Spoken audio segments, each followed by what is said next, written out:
Good morning, family. This is Ricky, and welcome to Hope for Today. Happy Monday. Let's go. It's a brand new week, so you know how we roll. Get up out of your bed, bend the knee, and thank God for another day. Because this week, Hope for Today, family, we're going to act like a thing is so, even though it ain't so, in order that it might be so, because God said so. Psalms number 30 says in the 5th verse, "For his anger is but for a moment, and his favor is for a lifetime.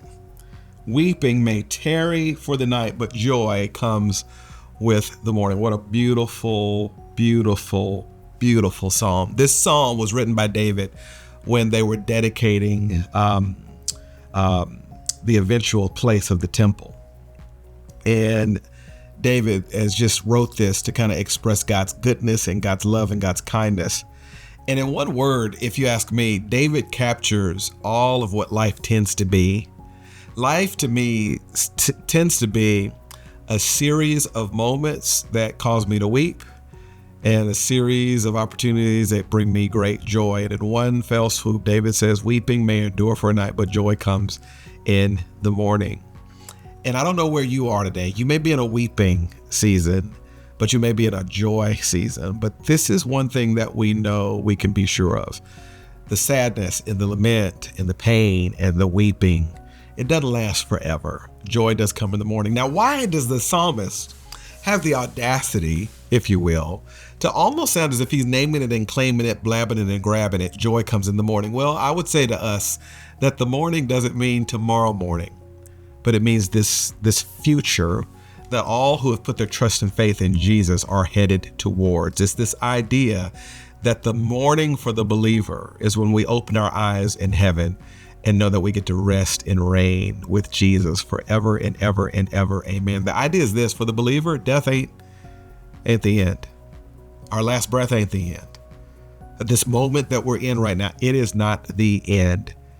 And though we long and wait for God to patiently show up in the moment that we find ourselves in, the reason why we can endure and the reason why we can persist is because we know that even if this takes me out, even if this gets at me, even if God doesn't show up the way that I want him to, even if God doesn't answer this prayer for what I'm going through in my life right now, I know the prayer I needed the most, and that was for him to save my soul and grant me a home in heaven. That has been answered 2,000 years ago. So we can faithfully say that after it's all said and done, joy will come in the morning. There was a man who had a teenage son who finally got his license to drive, and he had been begging his dad that his first drive would be his daddy's classic 1963 Chevy pickup.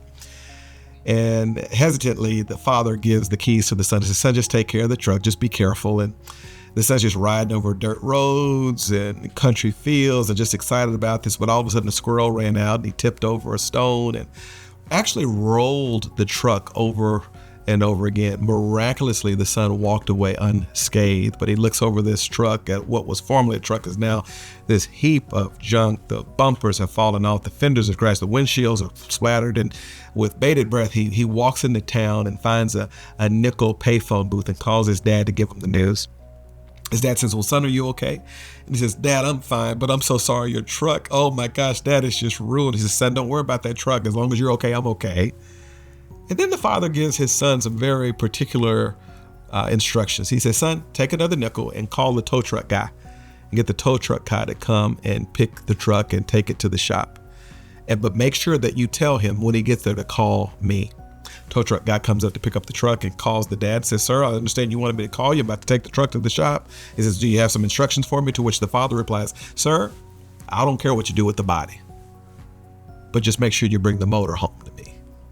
And eventually he brings the motor home. And of course, the dad goes out and purchases a new body. And I hope you see the story. The gospel is this: no matter what this world does to my body, when it's all said and done and life rolls me over and over again, the good news of the gospel says that there's a greater mechanic up there who's going to make a phone call back down to earth and say, "I don't care what you do with the body, but bring that motor, bring that soul home to me."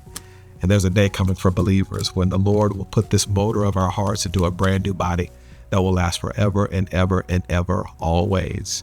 So be encouraged. Weeping may endure for a night, but joy is coming in the morning. And that's hope for today. I'll see you next time.